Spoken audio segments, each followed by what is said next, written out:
Hola, feliz inicio de semana. Bienvenidos a una nueva emisión de Noticias en France 24, aquí en Directo América. Yo soy Andrés Mesa Muñoz y a continuación los titulares. Avanza el acuerdo de cese del fuego en Gaza. Miles de palestinos empezaron a regresar a sus hogares en el norte del enclave luego de que Israel permitiera el acceso a esta zona del territorio. Una apertura que llegó tras acordar con Hamás la liberación de 6 nuevos rehenes esta semana.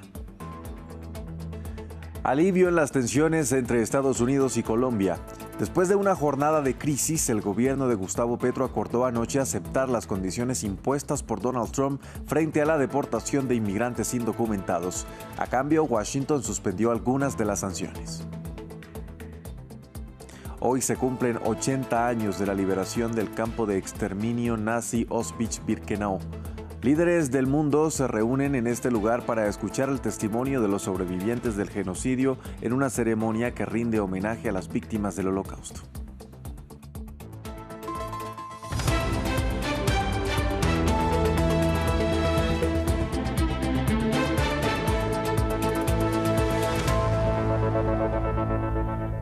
Vamos a empezar en la Franja de Gaza. Miles de palestinos se movilizan hacia el norte del enclave luego del anuncio de Israel de desbloquear el corredor Netzarim, una apertura que viene después de que Hamás y el gobierno de Israel acordaran la liberación de 3 rehenes el próximo jueves, entre los que se encuentra Arbel Yehud, quien debía ser puesta en libertad el pasado sábado. A su vez, dentro de lo pactado, el grupo islamista entregó un informe acerca del estado de salud de todos los secuestrados que permanecen en sus manos. Israel y Hamás resolvieron el dilema con respecto a la rehén Arbel Yehud. Después de 15 meses de cautiverio, la rehén israelí será liberada el jueves. Su liberación se había acordado para el sábado en el marco del cese al fuego entre Israel y el grupo palestino, por lo que renegó tensiones entre ambos bandos. Tras la conducción de enérgicas y decididas negociaciones encabezadas por el primer ministro Benjamín Netanyahu, Hamás ha dado marcha atrás y llevará a cabo el jueves una fase adicional de liberación de rehenes. Israel había condicionado la apertura del corredor de Netzarim hacia el norte de la Franja de Gaza a la liberación de la rehén. Miles de habitantes de la zona esperaban, en medio de los escombros, la apertura de las barreras. Algunos acampaban hace varios días sin agua ni comida. Vine aquí con mis hijos y mis pequeños, unos 7 niños pequeños. Venimos aquí y por supuesto dormimos en un frío glaciar, sin agua, sin comida, sin bebida, sin nada de nada. Reportamos todo esto como consecuencia de nuestro regreso a Gaza. Israel también recibió de Hamás una lista con la situación de todos los rehenes que podrían ser liberados durante esta primera fase del acuerdo. Debería permitir la liberación de 33 rehenes israelíes y unos 1.900 prisioneros palestinos. Mientras tanto, en el vecino Líbano, el gobierno comunicó esta mañana que continuará adhiriéndose al acuerdo de alto el fuego con Israel que se extendió hasta el 18 de febrero y que vencía este domingo. En un comunicado, la Casa Blanca confirmó la extensión del pacto y también el inicio de las negociaciones con el gobierno israelí y libanés para el regreso de los prisioneros de Líbano, que fueron capturados después del 7 de octubre de 2023. Actualizamos ahora sobre la crisis diplomática entre Estados Unidos y Colombia. La Casa Blanca dijo anoche que el gobierno de Gustavo Petro había aceptado las condiciones del presidente Donald Trump sobre la repatriación de migrantes irregulares y como resultado suspendió las sanciones anunciadas anteriormente contra Bogotá, pero no las retiró del todo hasta que el primer grupo de deportados colombianos aterrice en el país suramericano.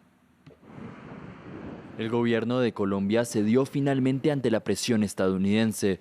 Inicialmente, Bogotá se había negado a permitir que 2 aviones militares de Estados Unidos aterrizaran en su suelo el domingo. Cada uno llevaba 80 migrantes colombianos a bordo. La reacción inmediata de Washington, una restricción del número de visados expedidos en su embajada en la capital colombiana y aranceles del 25% sobre todas las mercancías importadas en Estados Unidos.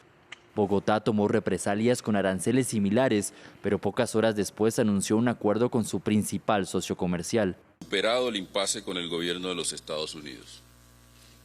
En este contexto, el canciller Luis Gilberto Murillo y el embajador Daniel García Peña viajarán a la ciudad de Washington en los próximos días para sostener reuniones de alto nivel que den seguimiento a los acuerdos Pero el impasse aún no se ha cerrado.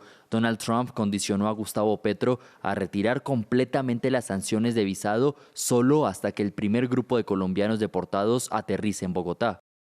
Basado en este acuerdo, los aranceles y sanciones redactados completamente bajo la Ley de Poderes Económicos de Emergencia Internacional se mantendrán en reserva y no se firmarán, a menos que Colombia incumpla este acuerdo. Las sanciones de visas emitidas por el Departamento de Estado y las inspecciones reforzadas de la Oficina de Aduanas y Protección Fronteriza permanecerán en vigor hasta que el primer grupo de deportados colombianos sea devuelto con éxito. Trump ha hecho de su programa de expulsiones masivas uno de sus argumentos clave de campaña. El viernes, 265 migrantes deportados de Estados Unidos desembarcaron en Guatemala. Otros 88 llegaron a Brasil el sábado en condiciones calificadas de degradantes por el gobierno brasileño. La Casa Blanca se congratuló esta semana de la detención de cientos de personas que denominó migrantes criminales ilegales. Pasamos a la República Democrática del Congo. Los rebeldes del M23, respaldados por Ruanda, aseguraron haber entrado en la estratégica ciudad de Goma, en el este del país.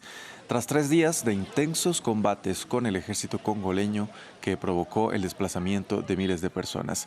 Luego de una reunión de emergencia, el Consejo de Seguridad de la ONU condenó la presencia no autorizada de fuerzas extranjeras, haciendo referencia a reportes que indican la presencia de fuerzas ruandesas que apoyan al M23. Hoy se cumplen 80 años de la liberación del campo de exterminio nazi de Auschwitz-Birkenau, y para rendir homenaje a las víctimas del Holocausto, líderes mundiales se reúnen en Polonia, en lo que era el principal campo de la Alemania nazi.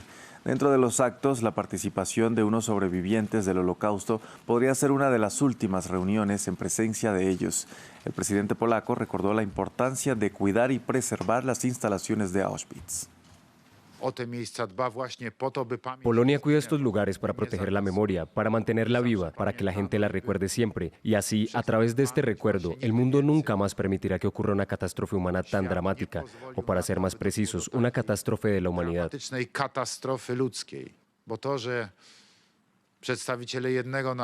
Porque los representantes de un pueblo fueron capaces de causar dolor y daños tan horribles e inimaginables a otros pueblos, y especialmente al pueblo judío. Es algo sin precedentes en la historia, y entre otras cosas, atesoramos este recuerdo para que nunca más vuelva a suceder. Un episodio poco conocido del Holocausto fue la organizada 10 días antes de la liberación del mayor campo de exterminio nazi, el 18 de enero de 1945, cuando los nazis forzaron a 58.000 deportados a recorrer cientos de kilómetros huyendo frente al avance de las tropas aliadas. A partir de 1944, el Tercer Reich procedió a estas marchas para evitar dejar testigos y seguir hasta el final con la política de trabajo forzoso y de exterminio. Maxime Pluvine tiene los detalles. El 27 de enero de 1945, hace 80 años, Ivan Martinushkin tenía 21 años cuando él y su unidad participaron a la liberación de Auschwitz-Birkenau. Ese día encontraron 7.000 sobrevivientes abandonados por los nazis, demasiado débiles o enfermos para caminar. De cierto modo, fue agradable para nosotros. Entendimos que habíamos hecho algo bueno, que habíamos liberado y salvado a esas personas de semejante infierno, aunque en aquel momento aún no teníamos ni idea de qué tipo de campo era. 10 días antes, los nazis habían evacuado a más de 58.000 prisioneros de Auschwitz. Los obligaron a caminar largas distancias bajo el frío extremo. Unas de las decenas de las llamadas marchas de la muerte. Deprisa, deprisa, deprisa. Todos los que podían andar, los que podían levantarse, tenían que ir a la marcha de la muerte. Yo no hubiera podido haberlo hecho. Pensaron que ya estaba muerta porque realmente yacía con los muertos. Después todo quedó en silencio. No había nadie allí para darnos nada, ni comida ni bebida. Tenía mucha fiebre. Un soldado ruso se inclinó sobre mí y me sonrió. Me sentí libre. Algo sucedió. Un segundo nacimiento. Organizadas por los nazis entre 1944 y 1945, frente al avance de las tropas soviéticas, las marchas de la muerte constituyeron un esfuerzo para evitar dejar testigos del Holocausto y para seguir usando la mano de obra disponible, pero ahora en los campos de concentración dentro de Alemania, así como continuar la política de exterminio de los judíos, romaníes u otros grupos. De Mauthausen llegué a Bergen-Belsen. Era el infierno de los infiernos. Allí no había agua, no había nada. Los alemanes corrían confusos, no sabían qué hacer porque el frente estaba bastante cerca. Supuestamente todo Bergen-Belsen estaba minado porque no querían que se viera esa enorme cantidad de cadáveres. Allí moría una persona cada segundo.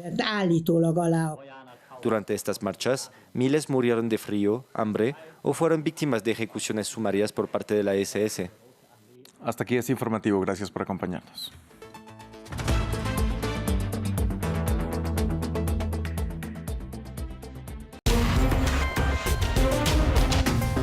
Momento para revisar los contenidos que vemos en las redes sociales. Esto es Desinformando, soy Martín Gripo y te doy la bienvenida. Escenarios de devastación dejaron los incendios forestales en Los Ángeles, Estados Unidos. El avance de las llamas puso en emergencia a miles de personas que fueron evacuadas de sus hogares, muchos reducidos a cenizas. A las pérdidas económicas por los daños en infraestructuras se suman los daños al ecosistema y las víctimas fatales. Imágenes generadas con inteligencia artificial, videos fuera de contexto y acusaciones cruzadas. La desinformación contribuyó a generar pánico entre los damnificados y a plantear escenarios que nunca existieron. La magnitud de los incendios generó asombro en Estados Unidos y en todo el mundo. Las graves consecuencias y la falta de respuestas sobre qué fue lo que pasó, dado que las autoridades siguen trabajando en las investigaciones, generó especulaciones y teorías conspirativas. Publicaciones en las redes sociales sostienen que armas de energía son las causales de las llamas, una teoría conspirativa que ya circuló en desastres similares. Esta publicación en Facebook asegura que la razón por la que los bomberos nunca vieron nada parecido es porque se utilizaron armas de energía dirigida para asegurar la máxima destrucción. Incluso se plantearon supuestos vínculos entre los incendios y la industria inmobiliaria, algo que todavía no se sabe, puesto que las pesquisas oficiales no han determinado las causales. Se trata de información falsa que circuló en diferentes idiomas y plataformas. Los expertos y brigadistas consultados por la agencia AFP afirmaron que las llamas fueron avivadas por los fuertes vientos de Santa Ana, que fueron inusuales, y las condiciones de sequía, y que no hay pruebas que respalden la utilización de armas láser. La inteligencia artificial también se utilizó para desinformar. Este video presenta supuestas imágenes escalofriantes en las diferentes plataformas en las que se viralizó como en X. El clip muestra diversos escenarios como las montañas de Los Ángeles completamente en llamas y la ciudad afectada por el fuego. Además del inglés y español, el clip se viralizó en otros idiomas como el árabe y en croata. Pero son imágenes falsas. La agencia AFP realizó una búsqueda inversa y pudo comprobar que se trata de un clip generado con inteligencia artificial. El video fue publicado originalmente en Instagram el 9 de enero por un usuario que se dedica a crear imágenes y videos utilizando esta tecnología, y en su perfil aclara que difunde sus montajes digitales. Sin embargo, la secuencia fue sacada del contexto y utilizada para desinformar. Fotografías de las icónicas letras de Hollywood envueltas en llamas también se volvieron virales. Esta publicación en Instagram retrata una supuesta escena. Según el Departamento de Protección contra Incendios de California, el primer incendio comenzó en el barrio Pacific Palisades el 7 de enero. El fuego se extendió por las montañas y se especuló sobre las afectaciones en el famoso letrero. Get Real Labs, una empresa de ciberseguridad que detecta amenazas maliciosas creadas con inteligencia artificial, analizó esta y otras imágenes similares. La empresa consultada por AFP aseguró que se trata de fotografías fabricadas con esta tecnología. Algunos usuarios compartieron la imagen sin modificarla y con la marca de agua de Grok, el chatbot de inteligencia artificial de X, que permite crear imágenes a través de comandos. Los bulos de desinformación aprovecharon la emergencia para hacer referencia a la migración y plantear vinculaciones falsas. Desde que comenzaron los incendios, las autoridades de seguridad de Los Ángeles detuvieron a varias personas acusadas de saquear viviendas que fueron evacuadas. Y en redes sociales aseguraron que los saqueadores fueron personas migrantes, como este clip que muestra a un hombre que lleva una gran bolsa con objetos a través de una calle mientras sale humo de una casa del fondo, o el otro video que muestra a sujetos sacando un televisor. Esta denuncia es falsa. La redacción de los observadores de nuestra señal rastreó el clip hasta una historia de Instagram que luego fue publicada en YouTube. Y lo que en realidad sucede es que el hijo y los sobrinos de una mujer están evacuando la casa y salvando sus pertenencias en medio del avance de las llamas, algo que confirmó la persona que registró la escena. También se difundieron imágenes de supuestas mansiones pertenecientes a generales del ejército ucraniano. Esta publicación muestra el recorte de una supuesta publicación informativa y en el texto del posteo de X dice que son 8 las casas de generales ucranianos afectados por las llamas. Y en la publicación se denuncia que las viviendas fueron adquiridas con dinero proporcionado a Kiev por los países occidentales como parte de la ayuda militar por la guerra contra Rusia. Nuevamente estamos frente a denuncias falsas. Según EFE Verifica, no hay pruebas de que ucranianos sean dueños de mansiones en Estados Unidos. La agencia de noticias dijo que se trata de una desinformación que sigue lineamientos de una estrategia prorrusa y que ha circulado principalmente en canales de propaganda pro-Kremlin. Una estrategia que consiste en la suplantación de perfiles de medios de comunicación y de organizaciones. Punto final para Desinformando y la invitación para que sigas aquí con nosotros en France 24 y france24.com.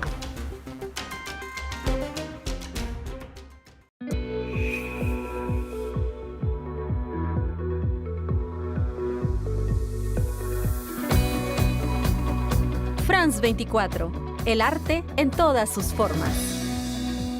Liberté, égalité, actualité.